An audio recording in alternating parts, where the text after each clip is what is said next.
قرآن مجید کی سب سے بڑی حجم کے اعتبار سے سورت ہے جو 40 آیات پر 40 رکوعات پر مشتمل ہے، اور یہ مدینہ المنورہ میں حضور علیہ السلام کے قلب اطہر پر نازل ہوئی، اور اس سورت کا آغاز حروف مقطعات سے کیا جا رہا ہے۔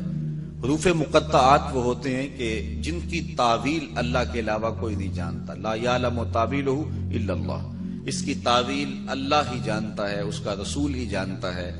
ہاں علماء نے اس پر گفتگو کی ہے، الف سے مراد اللہ، لام سے مراد جبریل امین، اور میم سے مراد مصطفیٰ کریم صلی اللہ علیہ وسلم کی ذات ستودہ صفات۔ ویسے یہاں ایک خوبصورت بات لکھی ہے شاہ عبدالعزیز محدث دہلوی نے، وہ فرماتے ہیں الف سے مراد اللہ بات تو سمجھ میں آتی ہے، اور میم سے مراد محمد صلی اللہ علیہ وآلہ وسلم یہ بات بھی سمجھ میں آتی ہے، تو جبریل تو جیم سے ہوتا ہے، لام سے تو نہیں ہوتا۔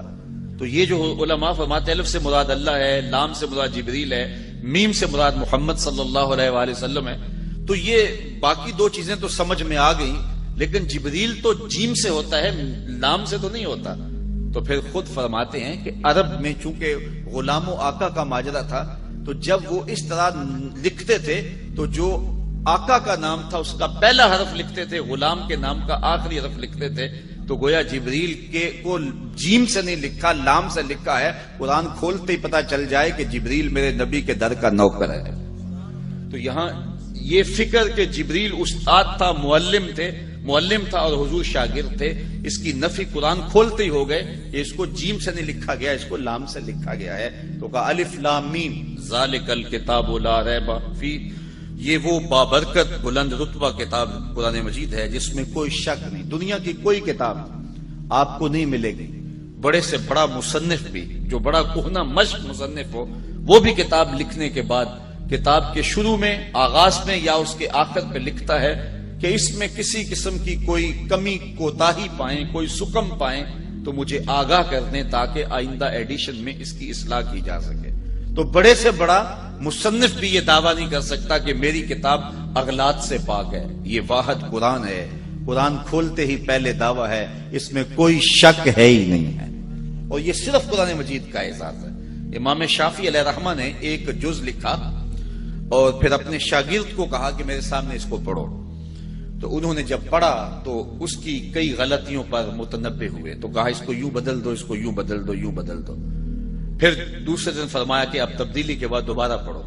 تو جب دوبارہ آپ کے سامنے وہ کتاب پڑھی گئی تو امام شافعی فرمانے لگے کہ اس لفظ کی جگہ یہ لفظ ہوتا تو زیادہ اچھا تھا، یہاں سے تبدیلی کرو، یہاں سے تبدیلی کرو، یہاں سے تبدیلی کرو۔ تو اس نے تبدیلی کی، تو اگلے دن جب پھر پڑھی گئی تو پھر نئی غلطیوں پر آپ آگاہ ہوئے۔ کہتے ہیں وہ کتاب امام شافعی کے سامنے 70 مرتبہ پڑھی گئی، اور ہر بار کسی نئی غلطی سے آگاہ ہوتے۔ پھر جب اتنی مرتبہ پڑھی جا چکی تو امام شافعی اپنے شاگرد سے کہنے لگے داؤ اسے چھوڑ دے، یہ حق شافعی کی کتاب کو نہیں ہے کہ اس میں کوئی شک نہ ہو، اس میں کوئی غلطی نہ ہو اور امکان نہ ہو، یہ حق صرف اللہ کی کتاب قرآن مجید کو ہی حاصل ہے کہ یہ کتاب کھولتے ہی یہ دعویٰ موجود ہے کہ اس میں کوئی شک نہیں ہے، لا ریب فیہ۔ تو یہاں لا نفی جنس کے لیے ہے کہ یعنی مطلق کوئی بھی اس کے اندر شک ہے ہی نہیں، نفس کتاب میں کوئی شک نہیں۔ اگر کسی کے ذہن میں شک ہو وہ ایک امر آخر ہے، اور وہ آگے چل کے سورہ بقرہ میں ارشاد فرمایا گیا کہ جو ہم نے اپنے عبد خاص پہ اتارا اس میں اگر تمہیں شک ہے تو اس کی مثل ایک سورت لا کے دکھاؤ۔ تو کسی کے نفس میں شک ہو، کسی کے ذہن میں تردد ہو، وہ ایک امر آخر ہے۔ نفس کتاب کے اندر لا ریب فیہ مطلق نفی کر دی گئی، جنسیت جنس کی نفی کر دی گئی کہ شک نام کی چیز ہی اس کتاب میں نہیں۔ اتنی مبرہ، اتنی پاکیزہ اور اتنی خوبصورت کتاب ہے کہ یہاں شک نہیں ہے۔ ہدی للمتقین، اور یہ کتاب ہدایت ہے ڈر والوں کے لیے۔ جو متقی ہے، تقوی کا لفظ جو ہے وہ قرآن مجید میں تقریباً 33 دفعہ موجود ہے، اور یہ لفظ ایسا ہے جس سے ہر دینیات کا طالب علم اچھی طرح سے آشنا ہے۔ ہم نے جو ہی ہوش سنبھالا ہے ہم تقوی کے لفظ سے جو ہے وہ آگاہ ہیں، اور ہمیں تقوی کا جو ہے وہ ایک سطحی سا مفہوم بھی اچھی طرح سے ازبر ہے کہ تقوی سے مراد کیا ہے۔ تو اس پر علماء نے بہت کچھ لکھا بھی ہے، اور یہ قرآن مجید کا اہم موضوع بھی ہے، اور تقوی کا حاصل ہونا یہ مومن کی زندگی کا مقصود بھی ہے۔ تو اس تقوی کو سمجھ لینا چاہیے کہ یہ تقوی کیا ہے، اور تقوی کے حاملین ہی متقی کہلاتے ہیں۔ تو متقیوں کے لیے یہ کتاب سراپا ہدایت ہے۔ تو اس پر اہل علم نے بہت کچھ لکھا۔ کسی نے کہا کہ نیکنے کے بعد جو طبیعت کے اندر ایک تذبذب ہوتا ہے کہ میری نیکی قبول ہوئی ہے یا نہیں ہوئی، تو اس کا نام تقوی ہے۔ نیکی کرنے کے بعد بھی ڈرتا رہے، اور یہ حضرت شیخ جہانگیر سمنانی علیہ رحمہ کا قول ہے، اور اس کی تائید میں حضرت علی المرتضی رضی اللہ تعالی عنہ سے مروی ایک روایت بھی موجود ہے کہ نیکی کرنے کے بعد بھی انسان ڈرتا رہے کہ پتہ نہیں میری نیکی بھی قبول ہوئی ہے کہ نہیں۔ اور اگر اس پر عمل دیکھنا ہو تو وہ سیدنا فاروق اعظم کا عمل موجود ہے کہ عید کے دن رو رہے تھے، تو کسی نے پوچھا کہ حضرت آج تو خوشیوں بھرا دن ہے، تو کہا مجھے نہیں پتا میرے روزے قبول ہوئے ہیں یا کہ نہیں ہوئے، میں مقبولین میں سے ہوں یا مطرودین میں سے۔ تو یہ ہے نیکی کرنے کے بعد بھی ایک کھٹکا رہے، ڈر رہے کہ پتہ نہیں میری نیکی قبول ہے کہ نہیں، چونکہ جو گناہ ہوتا ہے وہ کنفرم ہے کہ گناہ ہے۔ تو نیکی میں تھوڑا سا فرق نیت کا آ گیا، تو یوں کہ یہ بڑی حساسیت ہے اس معاملے کے اندر۔ وہ کیا اقبال نے کہا تھا، براہیمی نظر لیکن بڑی مشکل سے ملتی ہے، ہوس چھپ چھپ کے سینوں میں بنا لیتی ہے تصویریں۔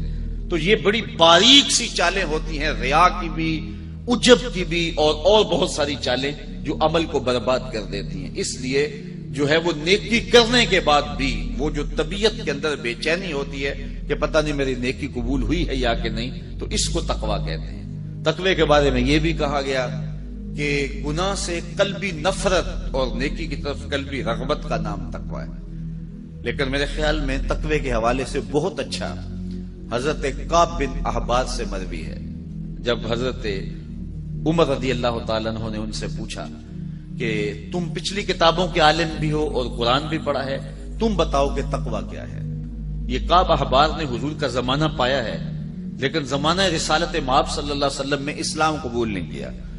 حضور علیہ السلام کے وصال کے بعد انہوں نے اسلام قبول کیا، تو گویا وہ حضور کی زیارت تو انہوں نے کی ہے لیکن صحابی نہیں بنے، تو اس لیے تابعین میں سے ہیں، لیکن پچھلی کتابوں کے عالم تھے، اور پھر جب اسلام کو پڑھا تو پھر اسلام کے بھی عالم ہوئے۔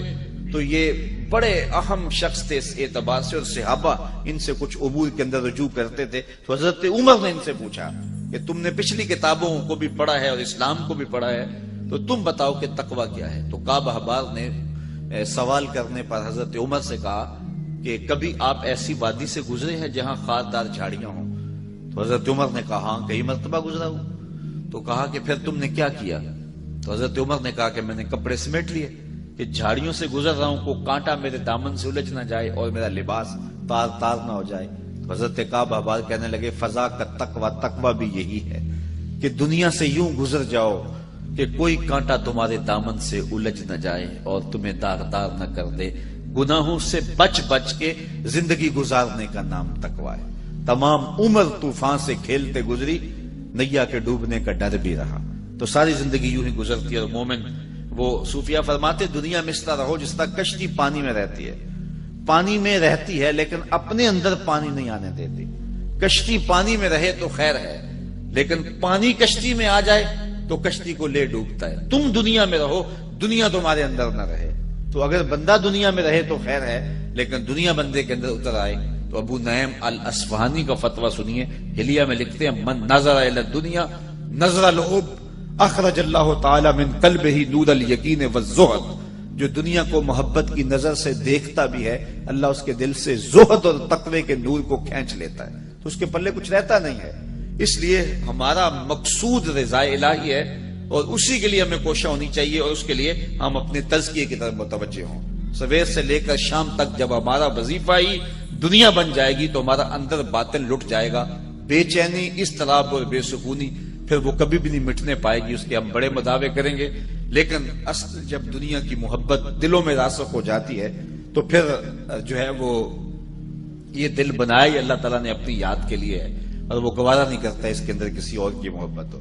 تو صوفیہ نے یہ بڑا خوبصورت نسخہ دیا کہ دنیا میں اس طرح رہو جس طرح کشتی پانی میں رہتی ہے، پانی میں رہے گی، خود بھی تیرے گی، اوروں کو بھی ترائے گی، لیکن پانی اگر اندر آ گیا تو باقیوں کو بھی لے ڈوبے گی اور خود بھی ڈوب جائے گی۔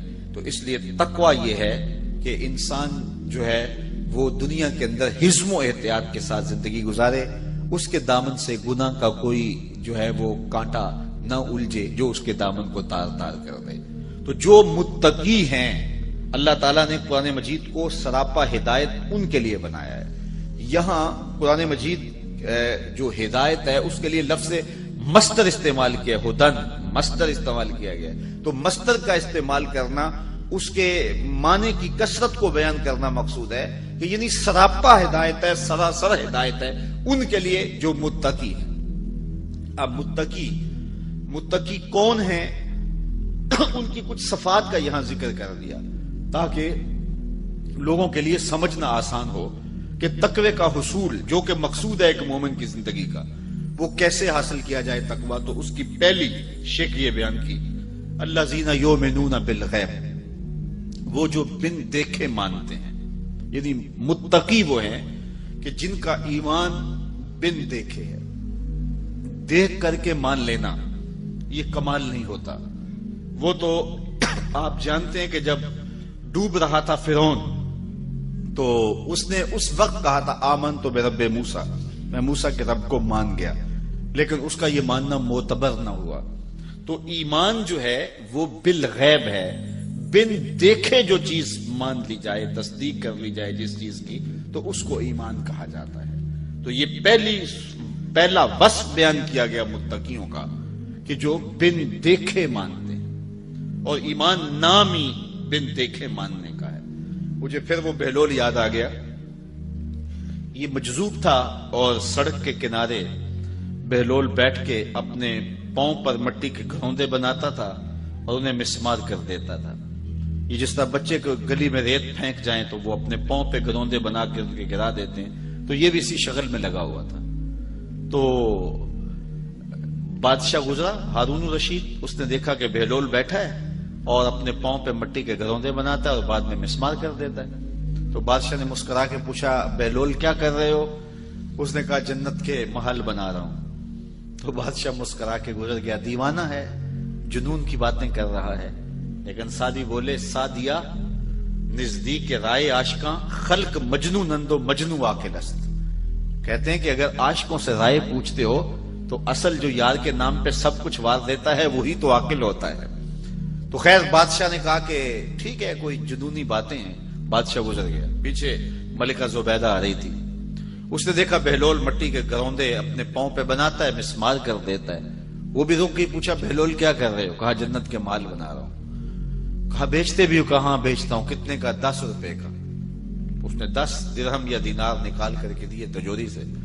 تو بہلول نے وہ پیسے پکڑے اور دجلہ میں پھینک دیے اور ایک گھروندے کے گرد جو ہے وہ دائرہ کھینچ دیا، کہا یہ تمہارا ہوا۔ تو خیر ملکہ بھی چلی گئی، رات پڑی، بادشاہ سویا تو کیا منظر جاگتا ہے خواب میں کہ جنت ہے، خوبصورت محلات ہیں۔ ایک محل کے باہر لکھا ہے ملکہ زبیدہ۔ شوق ہوا کہ دیکھوں، آگے بڑھا تو خادم نے روک دیا، کہا یہ میری بیوی کا محل ہے۔ کہا جنت اور دنیا کے ضابطے الگ الگ ہیں، تم اجازت کے بغیر نہیں جا سکتے۔ اسی اثناء میں بادشاہ کی آنکھ کھل گئی۔ جب آنکھ کھلی تو بے چین ہو گیا، اس نے اپنی بیوی کو جگایا، بیدار کیا، کہا کہ میں تیرے نام کا جنت میں یوں محل دیکھا ہے، تو نے کون سا کوئی خاص نیک عمل کیا ہے؟ اس نے کہا وہی معمول کی نمازیں روزے، کوئی خاص عمل تو نہیں ہے کہ جو میں نے کیا۔ ہاں مجھے یاد پڑا، کل میں گزر رہی تھی، دجلہ کا کنارہ تھا، دنیا جسے مجنون کہتی ہے، وہ بہلول وہ مٹی کے گھروندے بناتا تھا اور کہتا تھا یہ جنت کے محل ہیں۔ 10 درہم میں ایک گھروندہ میں نے خرید لیا تھا۔ میں نے کہا 10 درہم کیا ہوتے ہیں؟ تو اس نے دائرہ کھینچ کے کہا تھا یہ جنت کا محل ہے، ہو نہ ہو یہ وہی محل کیوں نہ ہو۔ بادشاہ کہنے لگا سر پکڑ کے وہ تو مجھے بھی کہتا تھا، لیکن میں دیوانے کی بات سمجھ کے گزر گیا۔ اگلے دن بادشاہ قصدن وہاں سے گزرا اور دل میں تھا کہ آج بہلول پھر اسی شغل میں مل جائے۔ تو بہلول واقعی مٹی کے گھروندے بنا رہا تھا اور پھر ہاتھوں سے مسمار کرتا چلا جا رہا تھا۔ تو ہارون الرشید رک کے کہنے لگا کہ بہلول کیا کر رہے ہو؟ اب دل دھڑک رہا ہے کہ کل والا جواب ہی ملے تو کیا خوب ہو۔ تو بہلول نے کہا جنت کے محل بنا رہا ہوں۔ بادشاہ کا دل تھوڑا سا سکون میں آیا تو کہا آپ بیچتے بھی ہو؟ کہا ہاں بیچنے کے لیے بنا رہا ہوں۔ کہا کتنے کا؟ کہا آدھی حکومت لگے گی۔ کہا کل تو 10 درہم کا میری بیوی نے خریدا ہے۔ کہا اس کے لیے آج بھی 10 درہم کا ہے۔ تو کہا میرے لیے اتنا مہنگا کیوں؟ کہا تو دیکھ کے جو آیا ہے، الذین یؤمنون بالغیب، جو بن دیکھے سودے کرتے ہیں۔ تو کہا یہ تقوی والوں کی علامت ہے. اور یہاں میں آپ کی خوشی کے لیے حضور کا ایک فرمان بھی سناتا ہوں. حضور نے فرمایا طوبی لمن رآنی وآمن بی، اس شخص کو مبارک ہو جس نے مجھے دیکھا اور میرے اوپر ایمان لایا. چاند پھٹتے ہوئے دیکھا، سورج واپس آتے ہوئے دیکھا، کنکروں کو کلمے بولتے دیکھا، درختوں کو سلامیاں دیتے دیکھا. اس شخص کو مبارک ہو. وہ بدبخت ہے کہ کنکروں کو کلمے پڑھتے ہوئے دیکھ کر بھی نہیں مانے، لیکن تم نے مان لیا. کہا تمہیں تمہارے ایمان لانے کی میں ایک مبارک دیتا ہوں. طوبی لمن رآنی وآمن بی، اس شخص کو مبارک ہو جس نے مجھے دیکھا اور میرے اوپر ایمان لایا. وطوبی 7 مرات من لم یرانی وآمن بی، اور جنہوں نے مجھے دیکھا بھی نہیں ہوگا پھر بھی مانیں گے، ان کو 7 مبارک ہیں. الذین یؤمنون بالغیب، جو بن دیکھے سودے کرتے. اچھا یہاں ایک سوال کھڑا ہو جاتا ہے، اس کا جواب دینا چاہوں گا، اور اس میں بڑی باتیں ہیں کہ جب یہ ایمان ہوتا ہی بالغیب ہے تو پھر حضور علیہ السلام کو جن صحابہ نے مانا ہے تو حضور کو تو دیکھ کے مانا ہے، تو پھر حضور پر ایمان بالغیب تو نہ ہوا. حضور کو تو دیکھ کے ایمان لائے نا. تو ایمان ہے الذین یؤمنون بالغیب، وہ جو بن دیکھے مانتے ہیں. تو صحابہ نے تو حضور کو دیکھا، تو پھر حضور پر ایمان کس معنی میں ہوا؟ تو یہاں اگر آپ کی توجہ ہو تو 2 جملوں میں یہ بات کہنا چاہتا ہوں کہ انہوں نے حضور کو دیکھا، اس میں کوئی شک نہیں، لیکن حضور کے ہاتھوں کو دیکھنے کا نام ایمان لانا نہیں ہے. ہاتھوں میں ید اللہ کی طاقت کو ماننے کا نام ایمان ہے، اور وہ غیبی وصف ہے. آنکھوں کو ماننے کا نام ایمان نہیں ہے، آنکھوں میں ما ذات کی قوت کو ماننے کا نام ایمان ہے. سینے کو ماننے کا نام ایمان نہیں ہے، سینے میں علم نشرہ کے جلووں کو ماننے کا نام ایمان ہے. بازوؤں کو ماننے کا نام ایمان نہیں ہے. وہ تو ابو جہل بھی جانتا تھا یہ بازو ہیں، لیکن بازو میں ما رمیت کی طاقت کو ماننے کا نام ایمان ہے. اسی طرح کانوں کو ماننے کا نام ایمان نہیں ہے، کانوں کی سماعتوں کو ماننے کا نام ہے. انی ارا ما لا ترون واسمع ما لا تسمعون، کہا جو میں دیکھتا ہوں تم نہیں دیکھتے، جو میں سنتا ہوں تم نہیں سنتے ہو. ان قوتوں کو ماننے کا نام ایمان ہے. دوسرے لفظوں میں یوں کہہ لو کہ محمد بن عبداللہ کو ماننے کا نام ایمان نہیں ہے، محمد رسول اللہ کو نام ماننے کا نام ہے. اور یہ اوصاف غیبیاں ہیں. تو حضور کو بھی جنہوں نے مانا تو حضور علیہ الصلوۃ والسلام کے وجود کو، بشرے کو، حضور علیہ الصلوۃ والسلام کی صورت کو انہوں نے گو دیکھا. لیکن ایمان ان غیبی صفات پر ہے جو دکھائی نہیں دیتی، اور ان غیبی صفات کو ماننا ہی کمال ہے. تو آج اگر کوئی رسول اللہ کو مانتا ہے لیکن حضور کے کمالات نہیں مانتا ہے تو پھر کس طرح اس کا ایمان معتبر ہوگا؟ ایمان تو بالغیب ہوتا ہے. تو رسول اللہ کے چہرے کو ماننے کا ایمان نام ایمان نہیں ہے، چہرے میں وجہ اللہ کے جلووں کو ماننے کا نام ایمان. تو جنہوں نے ظاہری طور پہ دیکھا ذرا ان کا رنگ بھی دیکھیے. یہ قرآن سے چلو اس بات کو طے کر لیتے ہیں. کچھ لوگوں نے دیکھا نا، لیکن خدا کہتا ہے نہیں دیکھا. ذرا غور کیجیے اس جملے پہ، وَتَرَاهُمْ يَنْظُرُونَ إِلَيْكَ وَهُمْ لَا يُبْصِرُونَ.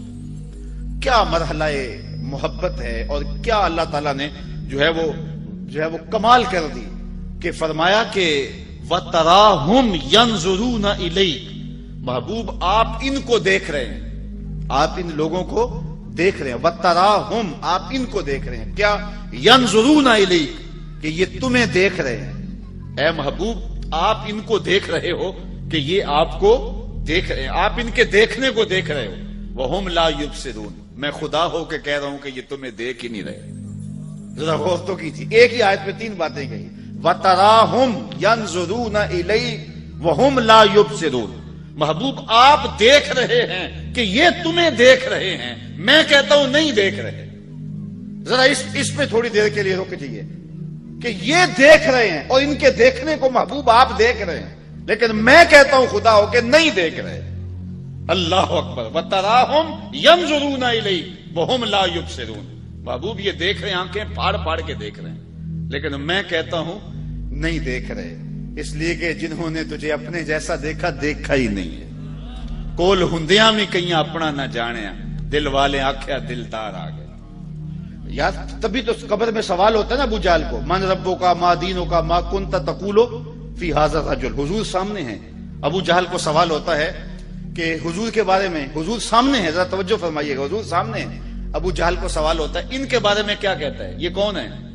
ابو جہل کو قبر میں سوال ہو رہا ہے، حضور سامنے ہے، پوچھا جاتا ہے یہ کون ہے، تو ابو جہل کیا کہتا ہے ہاتھ لا ادری ہائے افسوس میں تو نہیں پہچانتا یہ کون ہے، مجھے تو نہیں پتا یہ کون ہے۔ یار اگر پتا نہیں ہے تو پتھر کس کو مارتا تھا؟ پتا نہیں ہے تو کانٹے کس کی راہوں میں بچھاتا تھا؟ پتا نہیں ہے تو دارالندوہ میں بیٹھ کے قتل کی سازش کس کے خلاف تیار کی ہے؟ کس کے اوپر اوجریاں ڈلواتا تھا؟ لیکن وہ کہتا ہے ہاتھ لا ادری، ہائے افسوس میں نہیں جانتا۔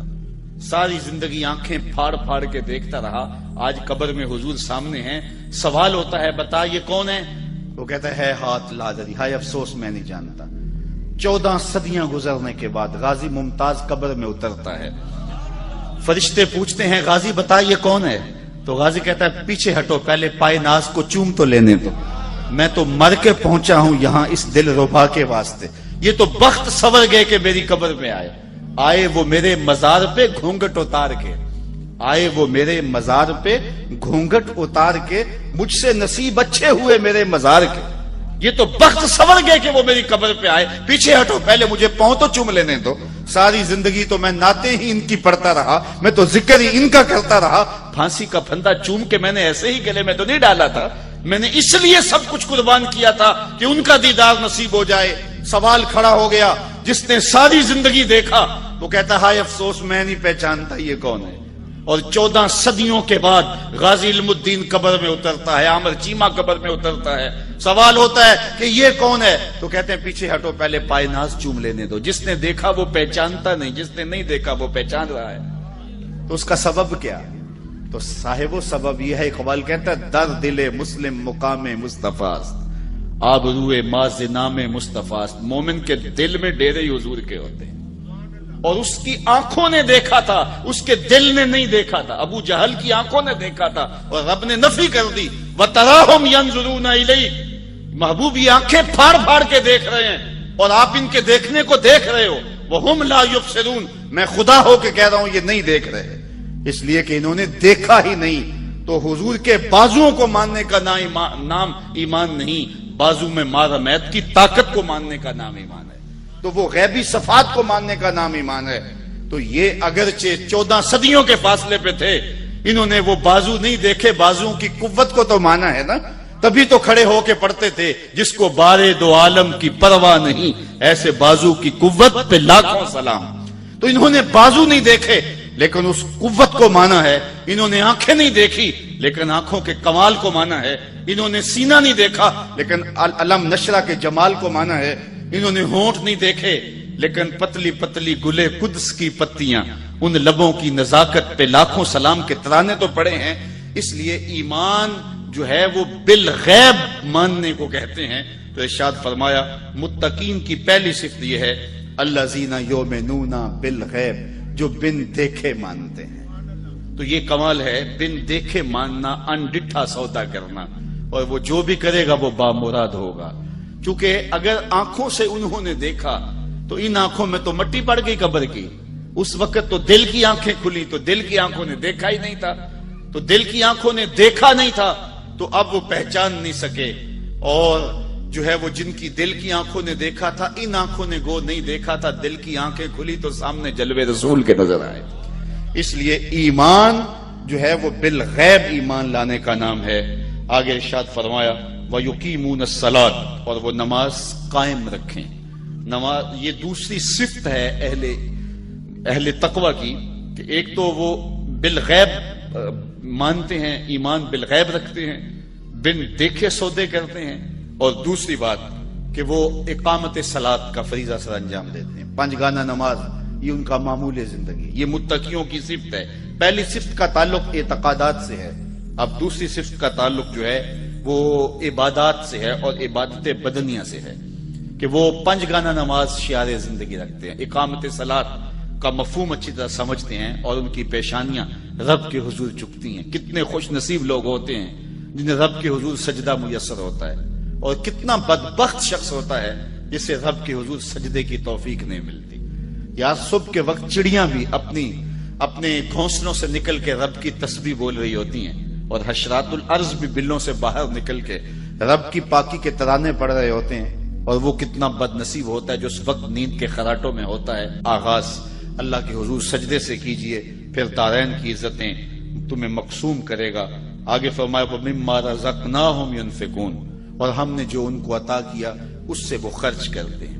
یہ عبادت مالی ہے، یعنی پہلے عبادت بدنیہ کا ذکر تھا صلاۃ سے، اب عبادت مالیہ کا ذکر کیا کہ وہ اپنے مال کو راہ خدا کے اندر خرچ کرتے ہیں. جو بھی ہم نے انہیں دیا اس سے خرچ کرتے ہیں. ویسے علماء تفسیر نے لکھا ہے کہ یہاں سے صرف مال ہی مراد نہیں ہے، بلکہ کسی کو علم دیا تو علم خرچ کرتا راہ خدا میں، کسی کو صلاحیت سے نوازا گیا تو صلاحیت کو خرچ کرتا ہے راہ خدا میں، اس کو جو بخشا گیا، اصل رسوخ دیا گیا ہے، اس کو جو ہے وہ صلاحیت دی گئی ہے، اس کو علم کا نور دیا گیا ہے، اس کو جو بھی دیا گیا ہے اس کو راہ خدا میں خرچ کرتا ہے. لیکن عمومی طور پہ یہاں سے مال مراد لیا گیا ہے کہ اللہ نے اس کو جو دیا ہے اس سے وہ خرچ کرتا ہے، یعنی اللہ کے دیے سے خرچ کرتا ہے. یہ اس کا رنگ ہے، یہ اس کی کرم نوازیاں ہیں کہ وہ خود دے کے کہتا ہے میری راہ میں خرچ کرو، بلکہ وہ خود دے کے کہتا ہے کون ہے جو مجھ کو قرض حسنہ دے، یعنی خود عطا کرتا ہے اور پھر خود کہتا ہے مجھے قرض حسنہ دو، میں تمہیں اچھے طریقے سے لوٹاؤں گا.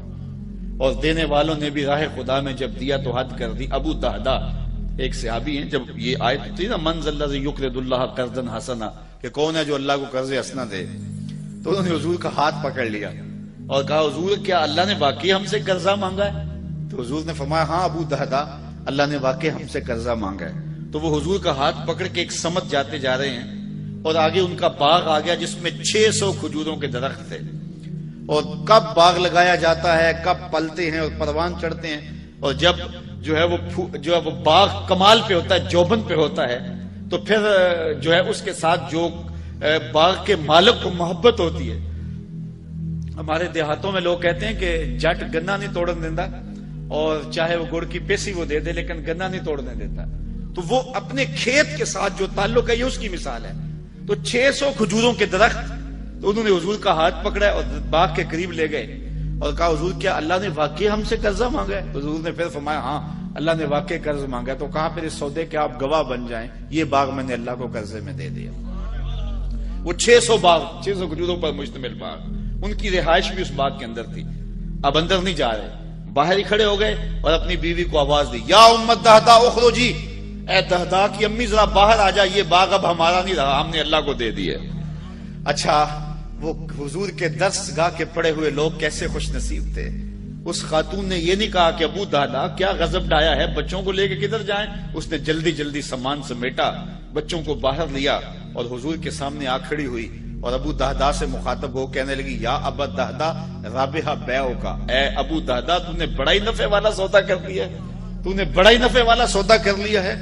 وہ بابا اشفاق مرحوم نے کہا تھا کہ اللہ کی راہ میں دو، تم نے اللہ کے دیے ہوئے سے دینا ہے، کون سا اپنی طرف سے دینا ہے؟ تو کہا وَمِمَّا رَزَقْنَاهُمْ يُنْفِقُونَ، جو ہم نے دیا اس سے وہ خرچ کرتے ہیں. اللہ کے دیے سے جب وہ راہ خدا میں خرچ کرتے ہیں. میرے والد گرامی فرمایا کرتے تھے ہمارے دیہاتوں میں، شاید آپ کے یہاں بھی ہو، پہلے کنویں ہوتے تھے جن سے پانی نکال کر کے ہم کھیتوں کو سیراب کیا کرتے تھے. بعد میں ان کی جگہ ٹیوب ویل آ گئے تو وہ کنویں بند نہیں کیے گئے، دیر تک وہ موجود رہے ہیں. لیکن ان سے لوگوں نے فائدہ حاصل کرنا چھوڑ دیا اور وہ ٹیوب ویل کے ذریعے سے پانی لینا شروع کر دیا. تو وہ کنویں بند نہیں ہوئے تھے، دیر تک وہ کنویں رہے. لیکن ہم جاتے تھے کنویں پر تو دور تک پانی نظر آتا تھا، بہت نیچے، اور وہ بھی گدلا میلا سا پانی. تو بزرگ فرمایا کرتے تھے کہ یہ کنویں جب تک فیض باہر دیتے تھے اللہ نیچے سے بھی انہیں سوتے دیتا تھا، اور جب انہوں نے باہر دینا چھوڑ دیا اللہ نے بھی دینا چھوڑ دیا. تو جب تم راہ خدا میں خرچ کرتے رہو گے اللہ تمہیں عطا کرتا رہے گا، اور جب تم دینا چھوڑ دو گے تو پھر تمہارے لیے بھی مشکلات کھڑی ہو جائیں گی. تو راہ خدا میں دینے سے مال گھٹتا نہیں ہے. حضور نے حضرت ابو کبشہ الانماری رضی اللہ تعالیٰ عنہ سے ایک روایت ہے، حضور نے 3 باتیں قسم کھا کے کہیں اور 4 باتیں بغیر قسم سے کہیں. اور جو 3 چیزیں حضور نے قسم کر کے کہیں ان میں سے ایک یہ تھی ما نقص مال عبد من صدقہ، کہ بندے کا مال صدقے سے نہیں گھٹتا. حضور فرمایا اس پر محمد قسم کرتا ہے، مجھ سے قسم لے لو کہ صدقے سے مال کم نہیں ہوتا. تمہارا کیلکولیٹر کہتا ہے کہ 100 سے اتنے دیے تو اتنے کم ہو گئے، لیکن وہ کہتا پھر حضور فرماتا ہے مجھ سے قسم لے لو کہ صدقے سے مال کم نہیں ہوتا. دوسری بات حضور نے یہ ارشاد فرمائی کہ جب کوئی کسی کو معاف کر دے، حضور فرمایا مجھ سے ضمانت لے لو میں قسم دیتا ہوں اس کی عزت میں فرق نہیں آتا. اور تیسری بات حضور نے فرمائی جو بندہ سوال کرنے لگ جاتا ہے تو اس کی محتاجی ختم نہیں ہوتی. تو یہ 3 چیزیں حضور نے اللہ کی قسم کر کے کہی. تو کہا وَمِمَّا رَزَقْنَاهُمْ يُنْفِقُونَ، وہ اللہ کے دیے ہوئے سے خرچ کرتے ہیں. اور پھر اس کے بعد پھر اعتقاد کی بات آئی، وَالَّذِينَ يُؤْمِنُونَ بِمَا أُنزِلَ إِلَيْكَ وَمَا أُنزِلَ مِن قَبْلِكَ وَبِالْآخِرَةِ هُمْ يُوقِنُونَ، اور وہ ایمان لائیں اس پر جو محبوب تمہاری طرف اترا نازل ہوا اور جو آپ سے پہلے اتارا گیا اس پر ایمان لائے اور آخرت پر یقین رکھیں. یہ متقیوں کی صفات ہیں کہ حضور پر جو نازل ہوا، حضور سے قبل جو نازل ہوا، حضور سے بعد کے نزول کی بات نہیں کی. اور یہ ختم نبوت پہ دلیل ہے کیونکہ حضور کے بعد نزول کا سلسلہ رک گیا. تو کہا آپ سے پہلے نازل ہوا یا آپ پر نازل ہوا. اور یہ بات بھی ذہن نشین رکھیں کہ حضور پر صرف قرآن ہی نازل نہیں ہوا، قرآن کے علاوہ اور بھی حضور کے سینے پہ بہت کچھ نازل ہوا. سنن نسائی کی روایت ہے، حضور نے فرمایا انما اوتیت القرآن ومثلہ معہ، مجھے قرآن دیا گیا اور قرآن جتنے اور علوم بھی میرے سینے میں اتارے گئے. اور فرمایا کہ قرب قیامت میں کچھ لوگ موٹے پیٹ والے پلنگ کے اوپر بیٹھ کے کہیں گے کہ جی حلال وہی ہے جو اللہ نے حلال کیا، حرام وہی ہے جو اللہ نے حرام کیا. حضور نے ارشاد فرمایا مجھے قرآن اور قرآن جتنے اور علوم عطا کر دیے گئے، جس کو میں حلال قرار دے دوں وہ ایسے ہی ہے جس طرح اللہ نے حلال قرار دے دیا، اور جس کو میں حرام قرار دے دوں وہ ایسا ہی ہے جس طرح اللہ نے حرام قرار دے دیا. حضور کو اللہ تعالیٰ نے اختیار فی شریعہ عطا فرمایا ہے، تو اس لیے فرمایا محبوب آپ پر جو بھی نازل ہوا، یہ صرف قرآن کی تخصیص نہیں ہے. اور پھر فرمایا جو آپ سے قبل نازل ہوا، نبیوں پر صحیفے اور کتابیں نازل ہوئیں. وَبِالْآخِرَةِ هُمْ يُوقِنُونَ، اور آخرت پر یقین رکھتے ہیں. آخرت پر حالانکہ پہلے ایمان کا ذکر ہو گیا تھا، یہاں آخرت کے یقین کو زیادہ جو ہے وہ وضاحت کے ساتھ بیان کیا گیا. وہ اس لیے کہ جو مشرکین تھے عقیدہ آخرت کے حوالے سے وہ تردد کا شکار تھے. توحید کے حوالے سے ان کا تصور تھا، اگرچہ جو ہے وہ اس کے اندر تعبیرات غلط کرتے تھے، اور رسولوں کے انتصاب کے حوالے سے جو ہے وہ انہیں معاملہ تھا، نفس رسالت کے منکر نہیں تھے، لیکن عقیدہ آخرت کا ڈٹ کے انکار کرتے تھے. اس لیے اس کو خاص طور پہ بیان کر دیا گیا اور لفظ یو کے نون کے ساتھ بیان کیا گیا کہ ان کا یقین بالکل کامل ہے. چونکہ جب قومیں یقین کامل سے تذبذب کی طرف لڑکتی ہیں تو پھر قومیں برباد ہو جاتی ہیں. علامہ اقبال نے ایک جگہ پہ کہا تھا کہ سن ہے تہذیب حاضر کے غلام، غلامی سے بدتر ہے بے یقینی. جب قومیں بے یقینی کی کیفیت میں چلی جاتی ہیں تو پھر ان کے پلے کچھ نہیں رہتا. وہ تذبذب قوموں کو مار دیتا ہے. اس لیے انہیں اپنے معتقدات پہ، اپنے عقائد پہ پختہ کامل اکمل یقین ہونا چاہیے، اور وہ یقین ان کی زندگی کے اندر، عمل کے اندر نکھار پیدا کرتا ہے. اولئک علی ھدی من ربہم، یہی وہ خوش بخت لوگ ہیں جو اللہ کی جانب سے ہدایت پر ہیں. واولئک ھم المفلحون، اور وہی لوگ مراد کو پہنچے ہوئے ہیں. ان آیات کے اندر اللہ تعالیٰ جل شانہ نے متقیوں کی صفت بیان کی، اور متقیوں کے لیے قرآن سراپا ہدایت ہے. اس کا یہ مطلب نہیں کہ قرآن باقیوں کے لیے ہدایت نہیں ہے. ایک ہے قرآن مجید کا سراپا ہدایت ہونا، اور ایک ہے اس سے یہ ہدایت حاصل کرنا. قرآن مجید میں دوسرے مقام پہ فرمایا ھدی للناس، یہ تمام لوگوں کے لیے ہدایت ہے. جس طرح حضور سب لوگوں کے لیے نبی ہیں اور ساری انسانیت حضور کی امت ہے، لیکن اس کو امت دعوت کہتے ہیں. لیکن جنہوں نے حضور کی دعوت کو قبول کر لیا وہ امت اجابت کہلاتی ہے. تو ہم حضور کی امت اجابت ہے، اور جب امت کہا جاتا ہے تو امت اجابت مراد ہوتی ہے. لیکن یہ یہودی، یہ عیسائی، یہ بدھ مت، یہ دیگر جتنے لوگ ہیں یہ بھی میرے رسول کی امت ہیں. حضور ان کی طرف مبعوث کیے گئے ہیں، لیکن یہ امت دعوت ہیں، انہوں نے دعوت کو قبول نہیں کیا. تو قرآن مجید جو ہے وہ تمام بنی نوع انسان کے لیے ہدایت کا سرچشمہ ہے. لیکن ہدایت حاصل کون کرتے ہیں؟ جن میں تقوی کی دولت ہے. اور تقوی کون رکھنے والے لوگ ہیں؟ جن میں یہ اوصاف ہے، یہ خوبیاں ہیں کہ ایک تو ایمان بالغیب رکھتے ہیں، اور دوسرا جو ہے وہ 5 گانا نماز کا اہتمام کرتے ہیں، اللہ کے دیے سے خرچ کرتے ہیں، اور ان کا اعتقاد رسول اللہ پہ جو نازل ہوا اور حضور سے قبل جو نازل ہوا پختہ ہے، اور یقینی اذعان اور ایمان کی دولت سے مالا مال ہیں، اور یہ ہدایت کی راہوں کے مسافر ہیں. اس کے بعد کفار، اور پھر مسلسل 13 آیات میں منافقین کا تذکرہ ہے. انشاءاللہ جب اگلے ماہ دوبارہ ہم اس موقع پہ حاضر ہوں گے تو منافقین کی کیا کرتوتیں تھیں اور وہ کس طرح اسلام کو نقصان پہنچانے کے لیے دن رات کوشاں رہتے تھے، مکر و فریب، دجل و تلبیسات کی کہانیاں کس طرح انہوں نے رقم کی، اور قیامت تک کے لیے جو ہے وہ ان کی کہانیاں محفوظ ہو گئیں اور دنیا کے سامنے رکھی جا رہی ہیں۔ اللہ تعالیٰ جل شانہ ہمیں کتاب رحمت سے جڑنے کی توفیق عطا فرمائے۔ وآخر دعوانا ان الحمد للہ رب العالمین۔